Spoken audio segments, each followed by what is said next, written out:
Hello! Let's make this quick because I only have 7% on my phone right now. I was out doing a bunch of stuff today, so I was using Google Maps a lot. Cat.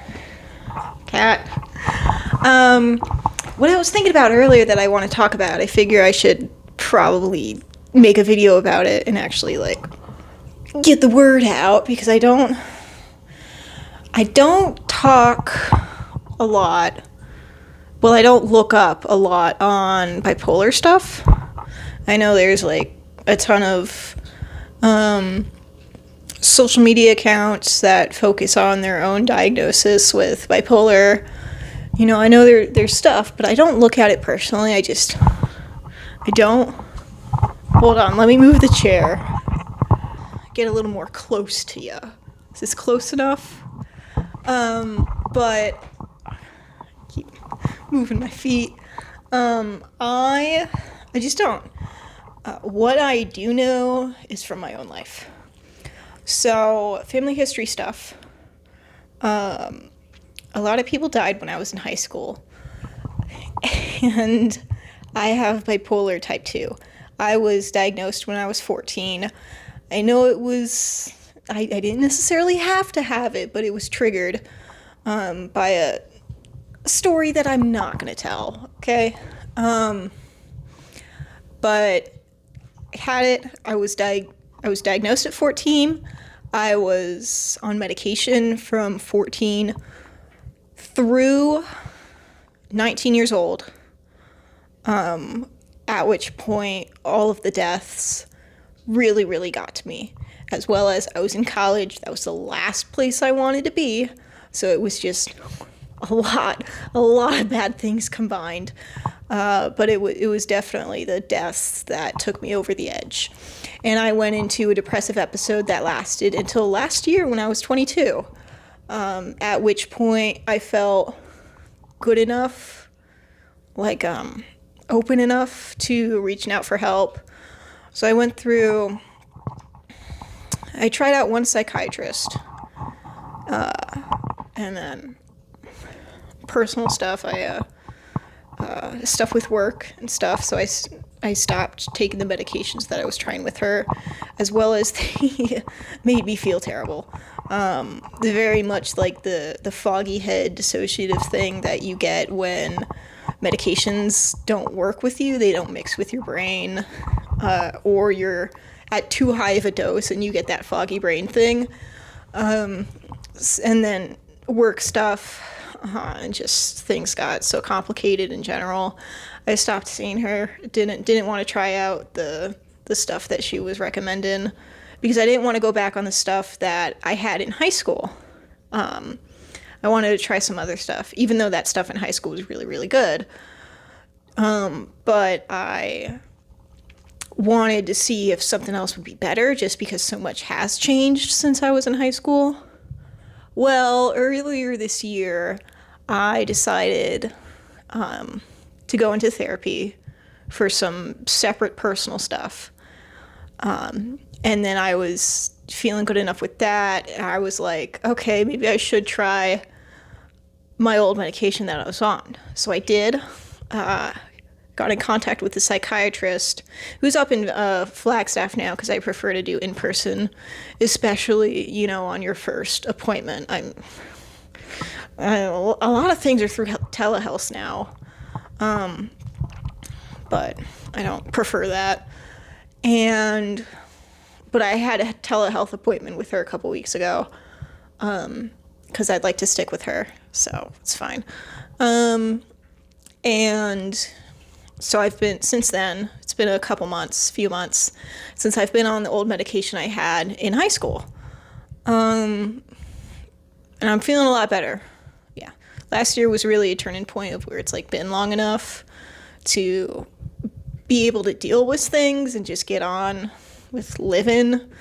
But now this year's been, despite losing my job, half and half, losing it and quitting it, at the start of the year. But now I'm applying to jobs. I've actually gotten back yesterday and today. In total, I've set up 3 interviews. Haven't had them yet. I don't know how it's going to go, but that's an update. But yeah, so I want to, that's my background. And the family history stuff, other than all of the deaths, is that one of the guys who died was a man named my Uncle George. And a man named. But so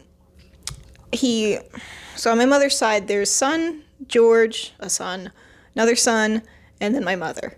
So George is the middle son. And he had plenty of problems. He wasn't one of the drunks. There's plenty of drunks in the family, both former and still ongoing to their deaths, drunks. But he had problems of his own, and he was bipolar type 1. I'm type 2. And he's type 1. And you could tell.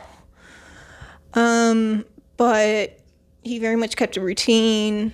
He had anxiety issues as well. There was a lot of personal stuff, traumatic stuff. And one of the stories my mother told about him after he died, not soon thereafter, but like over the years, I don't even remember why he was brought up in conversation. But she told me this story, because everyone was really hit hard when their mother died. So my mother was young. She was 4 or had just turned 5 years old. But all of the sons are much older,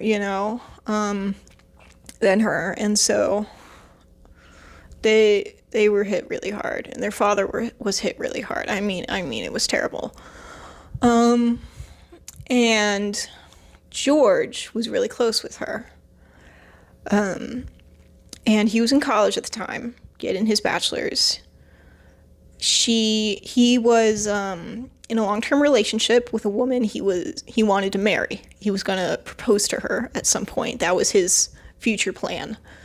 I don't know if he had proposed to her or if that was just a thing that he wanted to do. But then his mother died, and he ended up breaking things off with her, or when, they broke up with it, whether it was her decision or it was his. And as far as I know, he never had another relationship. That was his one and done, because he was hit so hard by his mother dying. All of the sons were they really valued their mother and was really close with her. So each of them responded differently to her dying. And then the reason George died a handful of years ago when I was in high school, I consider that he died when I was 16, but really he physically died when I was 19. And that's because when I was 16, he was diagnosed with cancer in his esophagus.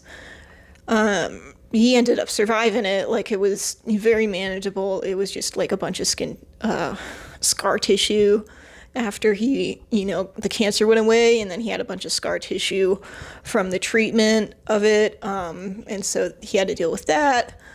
And that changed the way he was eating, but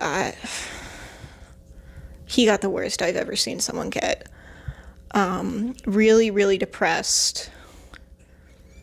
And then beyond that, if you can even imagine that, I mean, no, when someone gets to a point like that, there's no coming back. You're waiting, just like they are, for when they die, because they're just waiting for their body to catch up with their mind. And that's what he did for 3 years, a little less than 3 years. And then he died when I was 19. And the reason I'm saying all of this is because that goes in with his bipolar. I feel like that just took it to such a higher level than what normal or most people deal with, how they feel. I think the bipolar, because you're already prone to going into very deep depressive episodes, and having such, high and low mood swings that, it really, really throws you. even when it's just like the normal mood swings, you get really thrown. And so he just got thrown so hard. And then after everyone died, because I was like dealing with stuff as I was going through high school, just with it all, and I was feeling pretty fine actually. But when I look back on it now, it's like, yeah, all of that happened. Like oh wow, that's pitiful. But when it was happening, I was fine, like sad and having my own feelings about things. But then the numbers started racking up, and it hit me really hard when I was 19. After George died, and then someone else died. And I know that wasn't necessarily in high school, but I was in college as well. And so I wrap it all up into the same thing. And the point of all of that is last year with the psychiatrist I saw, I really liked her. I did. It was a very good introduction to getting back into seeing someone for medication stuff. And I liked her. The only issue I had was when I told her I was diagnosed with bipolar type 2. I was on medication for 5 years, and then I stopped because the medication stopped working because I got so low. Not as low as George, no, but it was its own thing, and let's not go into the details of that. But I did wonder if I would ever go hypomanic again, because that was like the longest depressive episode I've ever had. And I was like, oh, I don't know if I'll ever, like, even physically, psychologically be the same, because of course, death changes, and when someone you're close with dies, a piece of you dies as well. That's just how it is. I think everyone experiences that when someone they really don't want to die dies. But since it was last year and it wasn't this year where I was like, yeah, I should probably go back on my old medication. Since it was last year and I was just like getting started on stuff and had, complications and stuff, and then work was going in with that, and there was just a bunch of stuff jumbling around. I was very much at the beginning of feeling better and getting out of the episode.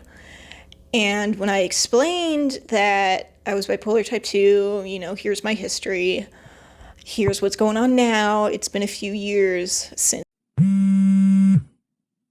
Hi, so my phone died, and this is on another device, but the cord I have for my microphone is Samsung only. It's this type, so I can't connect this particular charger that this device takes to the microphone. I'll just talk like this. But when I explained my history to that psychiatrist, and I didn't go into extreme detail, we were just, chilling.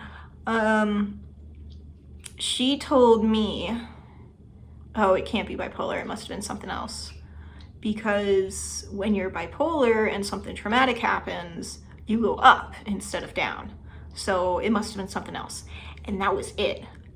And that's what she said. It was like 2 sentences or something. And she said that very seriously, very like scientifically, like, oh no, it can't be. Because that's not what I was taught. And I don't think I went to her specifically for bipolar stuff. I know I didn't. I was still trying out medications.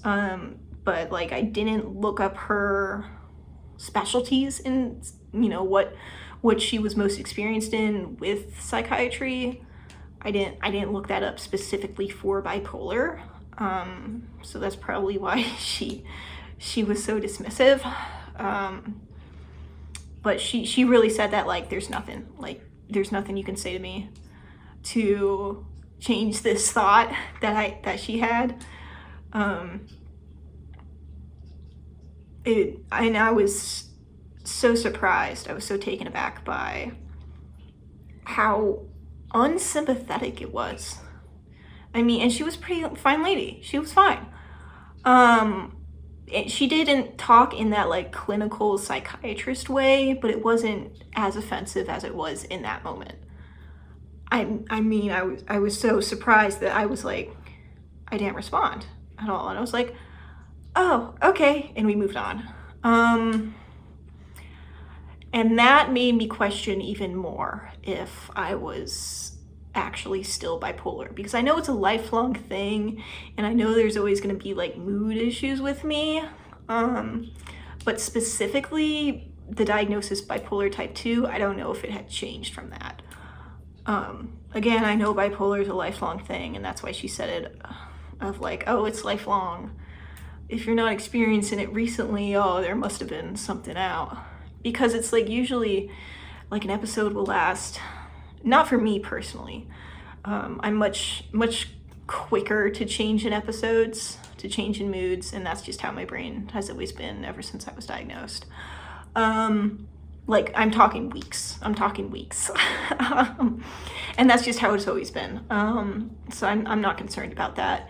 But usually what I hear from the little bit that I've seen online, and like when I was researching it when I was younger, it's like months at a time. And then what Uncle George had, how my mother described his experiences, again, something he never talked about personally, but there was a lot of things he never ever talked about. A lot of information died with him, a lot, including family history stuff, even though my mother encouraged him to write it all down. He never did. So a lot of stuff died with him. And but the way she described him is that, you know, it was like 6 months at a time. And the way that she talked with his friends, because she got in contact with all of them. He lived in Jersey his whole life. Pretty much, he was in Germany for a bit, for like 3 years, because that's the family heritage we have. But he lived in Jersey pretty much his whole life until he got sick. And my mother got in contact with his friends while he was sick. She kept them away because she didn't want them to know the extent that he was doing really bad. You know, she wanted to keep them away from that because he had all of those friends for decades and decades. And he died when he was 71. So he really, like, it would have been a very hard time for those friends as well, just like it was for my mom. And she wanted to keep it away from them so they wouldn't know just how different he had become. But they told her stories about, you know, when they were younger, and, you know, how George was his, you know, since they knew him, you know, it was things like, I mean, I guess she must have been talking about bipolar with them or something to do with how his mind worked. But they told her that, yeah, you know, there would be times, you know, that's just how George is. Because that's how it was back in the day, of like, it's just how someone is. And nowadays, you know, everything has its own diagnosis, but that's just how it was, you know. Oh yeah, that's his quirk, that's his thing. And so George would be like 6 months at a time. He'd go from, you know, never leaving his apartment, and like never reaching out to people, not wanting to hang out for 6 months, and then it would change and he'd be manic. And he'd be, you know, partying all the time. I don't know if he'd ever got in trouble, but like, you know, he was hanging out with people every day, that kind of thing, just really up. And then he went back to staying inside for 6 months. It was that kind of thing. So, which is different from my own experience, but yeah. Point is, that psychiatrist's comment, again, she didn't want to say anything. Like, that was it. And then we just moved on. And I was so surprised about it that I just let her move on. I just let the conversation change. If you hear any clicking, it's because I'm playing with this, with the end of the microphone. Yeah, so some psychiatrists, that was the first time where I've because everyone else, I have checked that if they work specifically with bipolar patients. That was the one psychiatrist that I didn't look at specifically for mood disorders. But everyone else has some sort of experience with it, and specializes in it. And yeah, that is some psychiatrist. So I'm glad it was only her, only one time, but it was like at a really tough time in my life of coming back from everything, really. And that just hit me hard, made me question things even more than I already was. So yeah, some psychiatrists are so rude about things. And it's bipolar, it's a pretty serious thing. You get the whole thing with depression and anxiety in general of like, just deal with it, yada, yada, yada. But like with bipolar, it's like, if people need to understand how it works before they can really like help their friends or something deal with it and be sympathetic, because it is such a more outward appearance of going back and forth rather than with depression or anxiety or something like that, where it's like all the time, it doesn't change. So yeah. So anyway, that's because her comment, what specifically I was thinking about earlier today, is that based on my own experiences and what I know of Uncle George, again, I don't know any. I knew one girl who was bipolar type 1, but that was like a friend of a friend kind of thing. And she got her own life, and none of us talk to her anymore. But that's it. That was her very briefly. And then Uncle George and my own experiences, that's all I know. I don't look it up online or anything. I don't feel the need to.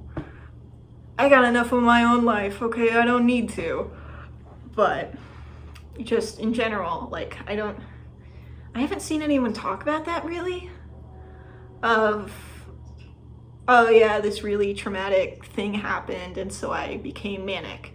And it's like, if that's what psychiatrists are being taught in school, and that's like the scientific consensus of bipolar treatment, that if something terrible happens and you're bipolar, whether type 1 or type 2, you go up, then that's just wrong. Because I've never heard of anyone having that, of going up.